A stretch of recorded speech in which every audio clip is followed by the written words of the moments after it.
안녕하세요, 신상중학교 여러분. 이번 시간은 새로운 단원 생물 다양성에 대해서 배워볼게요. 자, 먼저 그럼 생물 다양성이 무엇냐? 단어 자체가 어렵지는 않지만 개념을 한번 설명을 해볼게요.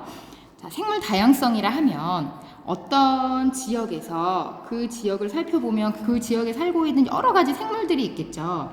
어떤 지역에 살고 있는 생물이 얼마나 다양하게 살고 있는가를 나타낸 걸 생물 다양성이라고 해요.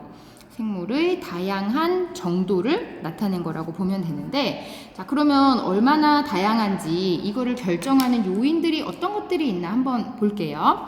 자, 그러면 이 지역에, 어떤 지역에 자, 얼마나 다양한 생태계가 존재하는가. 자, 생태계가 얼마나 다양하게 존재하는가, 이것도 생물 다양성의 한 요소로 포함이 돼요.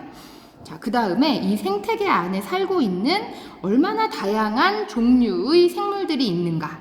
그래서 종 다양성도 이 생물 다양성 안에 포함이 되고, 자, 그 다음에 우리가 유전적 다양성이라고 하는데, 유전적 다양성이 무엇이냐면 한 가지 종류의 생물이라 그래도 모두 다 똑같이 생기지 않았잖아요. 그러니까 같은 종의 생물이라 할지라도 얼마나 서로 다른 특성을 갖고 있는 생물들이 여럿이 존재하는지, 그거를 우리가 유전적 다양성이라고 불러줘요. 자, 그럼 예를 한번 들어볼게요. 자, 예를 들어보면 어떤 지역에 그 지역은 그냥 사막으로만 이루어진 지역도 있을 거고, 아니면 어떤 지역은 막 숲도 우거지고 주변에 호수도 있고 조금 멀리 떨어진 갯벌도 있다.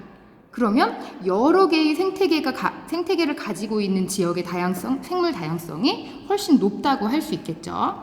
자, 요런 것들을 우리가 생태계가 얼마나 다양한 생태계가 존재하는가, 생태계 다양성이라고 불러주고, 자, 종 다양성. 그러니까 만약에 산림을 하나 예로 들어, 숲을 예로 들어볼게요. 자, 숲 속에 얼마나 다양한 생물들이 살고 있는가. 그럼 토끼도 있을 거고, 호랑이도 있을 거고, 곤충들도 있겠죠. 메뚜기 같은 것도 있을 수 있고, 그다음 식물들도 있겠죠. 소나무나 진달래, 여러 가지 식물과 동물들이 같이 살고 있겠죠. 자, 얼마나 많은 종류의 생물들이 살고 있는가. 이것도 종 다양성, 생물 다양성의 한 요소가 돼요. 자, 그러면 한 가지 종류의 생물이라 하더라도, 그러니까 만약에 토끼면 토끼, 호랑이면 호랑이 하더라도 모두 다 똑같이 생기지 않았죠. 자, 토끼 중에도 흰털 토끼도 있을 수 있고, 검은 털을 가진 토끼도 있고, 빨간 눈인 애도 있을 거고, 검은 눈 토끼가 있나? 검은 눈 토끼도 있을 거고, 여러 가지 특성을 가진 토끼들이 있을 거 아니에요. 그러니까 이렇게 다양한 생태계가 존재하고 그 안에 다양한 종류의 생물들이 살고 있으며, 한 가지 종류의 생물이더라도 여러 가지 특성을 가진 아이들이 서로 공존해서 살아가고 있을 때 우리가 생물 다양성이 높다, 이렇게 이야기를 해줘요. 자, 그러면 이 중에서 요 유전적 다양성 있죠. 같은 종의 생물일지라도 여러 가지 특성을 가지고 있는, 자, 요렇게 다양한 특성을 갖고 있는 이 차이를 변이라고 해요. 변이. 그래서 자, 두 번째로 넘어가서, 자, 이 변이에 대해서 한번 볼게요. 자, 변이라고 하면 같은 종류의 생물인데, 같은 종류의 생물의 생김새나 이런 특성의 차이, 이걸 변이라고 해요. 자, 그러니까 같은 종류의 생물에서 나타나는 특징이기 때문에 선생님이 예를 하나 들어볼게요. 여우가 있어요. 자, 너희 여우, 북극 여우 알아요? 북극 여우랑 그 다음 사막 여우가 있죠.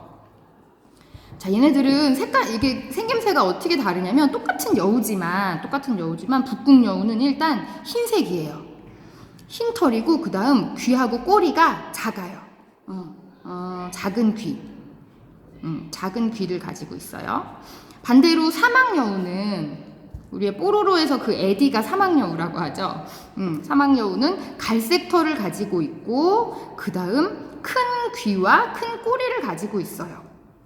자, 그러면 같은 여우인데도 이렇게 다른 모습을 하고 있는데, 우리가 이게 왜 이렇게 다른 모습을 하고 있나요? 그러면 환경이 달라서 그렇다고 이야기를 해요. 왜냐하면 이거는 얘는 북극 여우니까 북극에 살겠죠? 그러면은 보통 눈 덮인 환경에 있을 거고 그 다음 추운 날씨에 적응하기 위해서 이렇게 변했을 거다라고 얘기해요. 사막은 덥잖아요. 모래로 둘러싸여 있고 그 다음에 더운 날씨를 가지고 있으니까 이렇게 여우가 변했을 거라고 생각을 하는데 이게 어느 순간 여우가 갑자기 점점점 색깔이 하얘지고 점점점 색깔이 갈색이 된 건 아닐 거예요. 자, 그러면 이 생성 과정을 한번 생각을 해볼게요. 자, 여우가 모두 똑같이 생기진 않았잖아요. 사람도 다 같은 사람이지만 키가 작은 사람이 있고 큰 사람이 있고 뭐 눈도 크거나 작거나 다양한 그 특성을 갖고 있듯이 여우도 처음에는 다양한 여우들이 있었을 거예요. 그러면 그 중에 자, 이렇게 흰 털에 이거 가렸다. 흰 털에 얘는 작은 귀를 가진 여우가 있었고 그 다음에 이번에 흰 털인데 이번엔 큰 귀를 가진 여우가 있었어요. 흰 털에 큰 귀를 가진 여우가 있었고 그 다음 이번엔 갈색 털에 작은 귀를 가진 여우가 있었다고 합시다. 자, 이거 갈색을 이렇게 표현할게요. 갈색 털에 작은 귀를 가진 여우가 있고 자, 또 그 여우 중에는 갈색 털이면서 큰 귀를 가진 애가 있었다고 합시다. 다양한 여우들이 존재했을 거니까 뭐 대충 이렇게 4가지 종류의 여우들이 태어났다고 해봅시다. 자, 그러면 얘네들이 이제 살아가고 있었어요. 근데 북극이야 만약에. 자, 북극에서 얘네가 살아가고 있다가 자, 잘 보면 참 얘는 갈색 털이죠. 그럼 색칠을 해줘야죠. 갈색 털에 큰 귀 여우였어요. 자, 살고 있었는데 일단 북극은 다 눈으로 덮여 있어서 하얗단 말이에요. 그러면 여기서 갈색 털과 이 작은 귀와 갈색 털 큰 귀를 가진 애들은 뭐 하기 쉬워요? 천적에게 잡아먹히기 쉽죠. 뭐 북극곰이나 이런 애들한테 잡아먹히기 쉬워요. 자, 얘는 금방 잡아먹혔어요.